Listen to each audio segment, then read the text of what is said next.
It is 7:05. You're listening to Let's Talk About It here on EldosFM 87.6 all day, every day.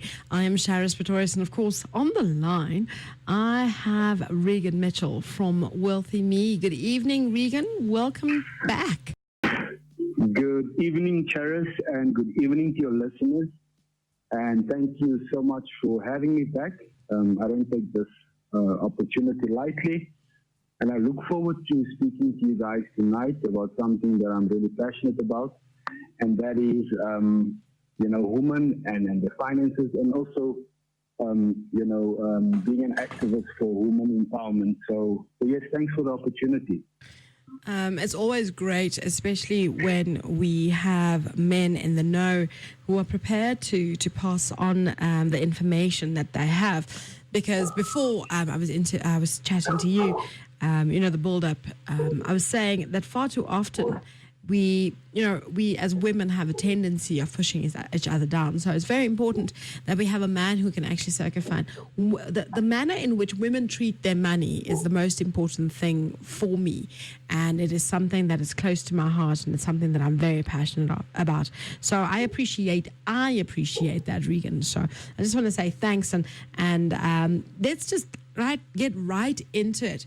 Now, I was laughing this morning when we started having this conversation, myself and Sheldon, because it's a very difficult situation, especially when it comes to single moms and how they manage their money, because sometimes a little has to go a very long way. So tell us about this vision that you have when it comes to it, and then of course we'll work our way through the problems that they face on a day-to-day basis.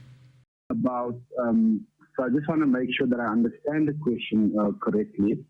I think there was a break in signal, but you're speaking about a single mom, and you're speaking about the vision that we have as an organization for the empowerment of single moms. Is that what you're asking? That is exactly what I'm asking. Okay, so we, as an organization, we are well aware of the plight that women face, especially single moms in our country. Mm-hmm. Just recently, there's a report that came out from Old Mutual, the Savings Monitor report. And in that report, what is highlighted is that 50% of single moms are really raising their kids all by themselves. Mm-hmm. So what that means is that the men out there that's supposed to support, their kids are really not supporting their kids. Yeah. So the burden of survival on a single mom is much greater, and so we understand that, right? Mm-hmm. We also understand that in a society where women are treated in a way that is unfair. You see it in the pay gap. Yes. If you look at profession, mm-hmm. They say that women in a similar profession as a male will earn 28 times less than that male in that profession, mm-hmm. right? Yes. So we understand that women are being mistreated in a sense, and we really want to give our voice to this cause, to say, let us fight for equality for women in their careers. Let us fight for equality for women to come to the boardrooms and sit and have their space, and let us embrace their creativity, their work ethic, and so forth. So we really, as an organization, want to see women being empowered in their finances as well. All right, that's wonderful. And that is actually what the show is all about today. Women in the corporate world, how important it is for them to take a certain stand. Sometimes they are discriminated against, and they are expected to behave a certain way. We even were speaking about the fact that there's just so much physical and appearance criticism that women go through when they are in the corporate world. But when it comes to money, Reagan, the thing for me at this point is that, a mom sometimes, and 83% less of what, well, not 83% less, but 83% of what a man earns in the same type of position sometimes leaves a woman with very little to play with, especially when she's a single mom. What advice would you give her in regards to investments, and what avenues should she be looking at when it comes to investing her money wisely? Okay. So you're just emphasizing the point again about women and the fact that they're earning less than men. Mm-hmm. Maybe as a point of departure, experts recommend that before you invest, you should have a specific goal that is linked to your investment strategy. Okay. Now, when we have goals that we are investing towards, mm-hmm. we are more likely to stick to a disciplined investment plan. Yes. Now, what goals am I referring to, Charis? Goals like retiring financially independent. Women should have that goal. Yeah. Building up capital to start a business. We need more women to be in business. Mm-hmm. Or just, basically investing towards an education fund that will fund overseas varsity fees for their children. Yes. Women are more likely to save for stuff like that is, family orientated. Mm-hmm. So when you're asking about opportunities, for that women can invest in, when they have, this nominal cash flow situation, they are myriad of investment opportunities to choose from when dealing with authorized financial services providers. Yeah. Right? And some of these platforms allow you to invest from as little as 50 Rand. Okay. Others allow for incidental savings. Now, what do we mean by incidental savings? There's a platform that allows you to invest your digital change every time you swipe your card. Okay. And many recurring investment products require you to save a minimum of 500 Rand a month. Yes. So when I say 50 Rand, from as little as 50 Rand, there's a platform in our country. It's called Easy Equities, something that women can look at. The incidental savings platform, that platform is called Stash. But then there are many other, platforms that women can access, and start investing from as little as 50 Rand. So there are ways and means for women to access investments, maybe not on a monthly basis because it's a commitment, but on a on-demand basis where they've got some available cash and they want to save towards that goal. There are platforms where women can access those type of investments. All right. So let me just give you a scenario. I work in a corporate world where I get a quarterly bonus. And could I then, on those specific platforms, then take part of that quarterly bonus and then just punt that money into that type of platform? Yes, so you can definitely do that on this particular platform. But coming back to the initial opening statement is your investing should be linked to a specific goal. So if you're gonna plan to invest a portion of your bonus on an annual basis, what are you investing that money towards? Is it to create a retirement nest egg, or is it to send your kids to university when they get to that age? So, and you can access financial products on various platforms. All right. So dependent on what you are saving or what you are saving for, you will then, of course, make the necessary investment, and then, of course, have that investment work around availability and whatever it is that you wanna do. Am I right? Correct. Okay. So What advice would you give a single mom on the importance of multiple stream income? So, having multiple streams of income is a noble idea which any person would welcome. I suppose most of us are dependent on one income, and that's, an employment type of income. Yes. But it takes deliberate action backed by a great amount of effort and discipline to build multiple streams of income. Now, for majority of people, and I'm sure you can agree with me on this, Jared, is that this still remains a pipe dream. Absolutely. Most single moms rely on employment income, right? And may even find it challenging to explore additional income opportunities because of the many balls they need to juggle as single moms. So my advice to a single mom that's maybe battling to make it through the month and looking at ways to increase the household income, my advice would be to identify a specific opportunity that will create an additional income stream, and maybe to focus on that for a minimum of 1 year. Okay. So many times, when certain opportunities are presented to people, people jump into it with excitement.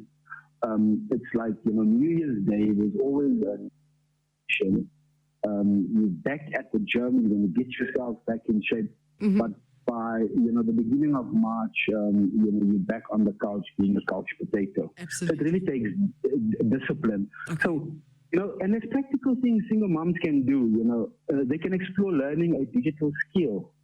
These things are easily accessible on the internet, like web or graphic design. Maybe consider online teaching, or even starting a business that will serve the needs of the communities they come from. We come from a community where funerals are big, parties are big. Maybe get into that, Mom. Maybe start baking cake, but do it with discipline and consistency so that you start building that additional income. Okay. But as I said, it's challenging for a single mom. She goes to work. She comes from work. She has kids. She needs to bath. She needs to feed them. She needs to sit with their schoolwork. She needs to read to them. All these things that moms need to do. And then now she still needs to juggle a side hustle. Yeah.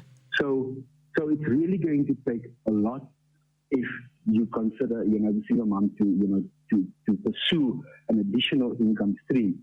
So it's possible, but it takes hard work and discipline. But if you look at the investment side of things, right, we need to understand that investing is a long-term game. Yes. And may only provide additional income streams later on in life. Okay. Because when you invest, you're building up capital. You're building up an asset base. And this asset base will pay you maybe a dividend if you have shares. Dividends are profits that are paid out to shareholders.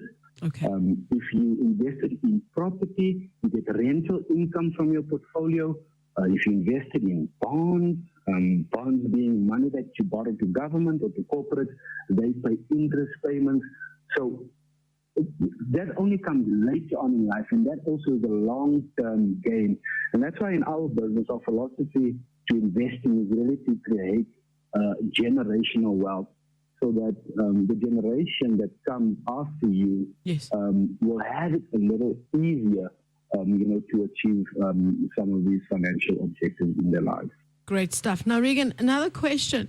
And, we constantly hear about, people having invested money and having dealt with someone who said to them, I'll give me 600 Rand, I'll give you 6,000 Rand, that kind of thing. Who do we trust as novice investors, as women novice investors? Who are the people that we can really say, okay, fine, this person is definitely going to do what they say that they're going to do? Where do we go? What are our options? Okay, I think this is a good question, because there are many get rich quick schemes, Yes. out in the market, and women need to be aware of these get rich quick schemes. Mm-hmm.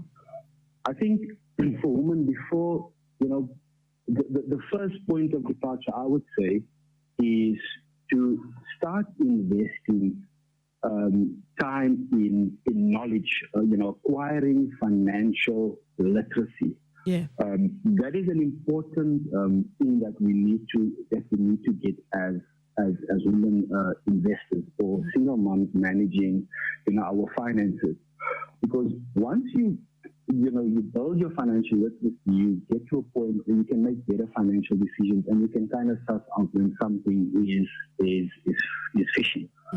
And once you're building up your knowledge, novice investors should then seek the advice of professional financial planners who have the proper credentials, experience, ethics, are registered with an authorized financial services provider, also, registered with the Financial Services Conduct Authority. Yes. Of South Africa. And that information is accessible to consumers. If you go on to fsca.co.za and someone is pitching an investment to you, you can actually go on to FSCA and search and see if this person is authorized to give advice on investment. All right. And that could be of great help to a novice investor.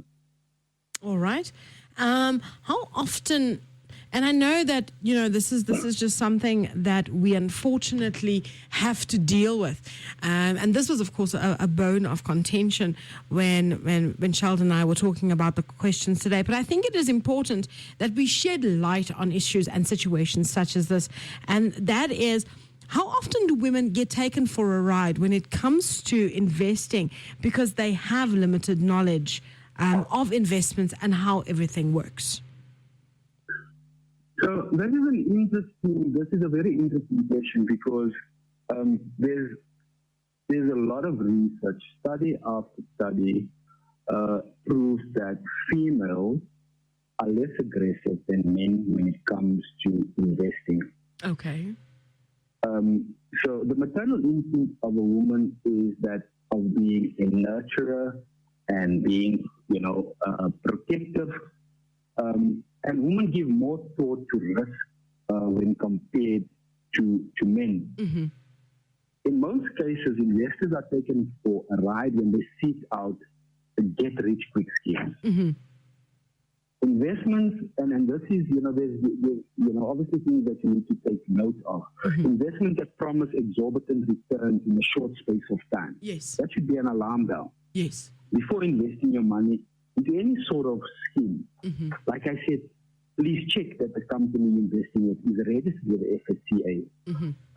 And that their representatives are licensed under an authorized financial services provider. Mm-hmm. So, in my opinion, if people are being taken for a ride in investment, it's more men, because they are more aggressive. They chase returns. Mm-hmm. Women will look at something and say, you know what, this is not right. For this, I'm going to burn my fingers. Yeah. But there are sharks out there that want to prey on women. But like I said, you just need to make sure that the person that you're dealing with is actually authorized and works for a credible financial services institution. And that will be a good guideline, not to get rid of. All right, great stuff. I'm sure that Sheldon is shocked by that response. Because he was at the point he was like, you're being insensitive. And I was like, but it's a reality, that it happens. So I'm hoping that he's happy with that response. And then, of course, finally, Reagan, the thing for me at this point is, when we look at investments, okay, long term, of course, depending on what it is that you're saving for, what the end result is going to be. So it would be that retirement cottage at the sea. It would be the varsity fees for the kids. So there is variables when it comes to investments. But when do you think in the greater scheme of things, when we are COVID-19 free and life is no longer as restricted as what it is currently, when do you think is the best time for people to start investing? So, for me personally, the best time to invest is now, and also to invest consistently over a long period of time. Okay. So if you see what happened to financial markets in South Africa and globally when COVID hit, we went into a sharp market decline. Yeah. And during this time, when markets do that, markets are driven by human behavior. Absolutely. Okay? It's either the fear of loss and greed, which is the desire to make exorbitant returns.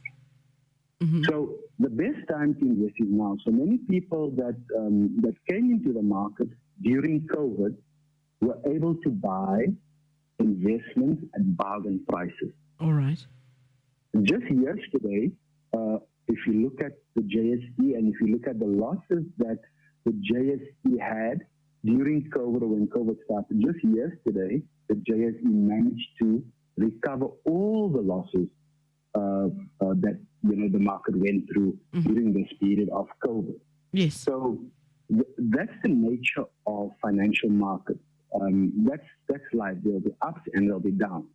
As an investor, you need to have a plan, and you need to stick to that long-term plan and consistently for a long period invest. But I do want to add, what I'd like to also add is, I think women, because I'm an entrepreneur. Yes. And, we go out into the world and we meet other entrepreneurs. You go to events, you go to business schools, not necessarily business schools, but startup events. You find that there are more males in this space than females, and it comes back to that maternal instinct of not being less risk or being risk averse. Yes. And being protected. But I want to say to women that's listening to this conversation tonight is to seek out entrepreneurial opportunities, because there is no better time in our country and even globally for women to be in business. Okay. Because I believe the opportunities are endless for women. And there's something that I've learned, in my journey as an entrepreneur. Men speak, but women do, and they do well. And I believe that because of that work ethic, because of their, commitment and their creativity, they can become very successful entrepreneurs. And that is what I would like to, put out there to the women listening tonight. There are definitely opportunities for women in this market. Reagan Mitchell, WealthyMe, thank you so much. I always garner amazing knowledge and information from you whenever I speak to you. So thank you so much for taking time out. I appreciate it. And we're going to be chatting to you soon. You really, really do great for my ego when it comes to women and the fact that we can make the right decisions, contrary to popular beliefs. So I appreciate that. I appreciate that more. So thank you yet again, and we look forward to chatting to you again soon. I really appreciate that, and thank you so much, Charis and Sheldon, and God bless you guys as well as the listeners. Wonderful stuff. Thanks, Reagan. Take care. Thank you. Okay. Bye-bye. Bye-bye.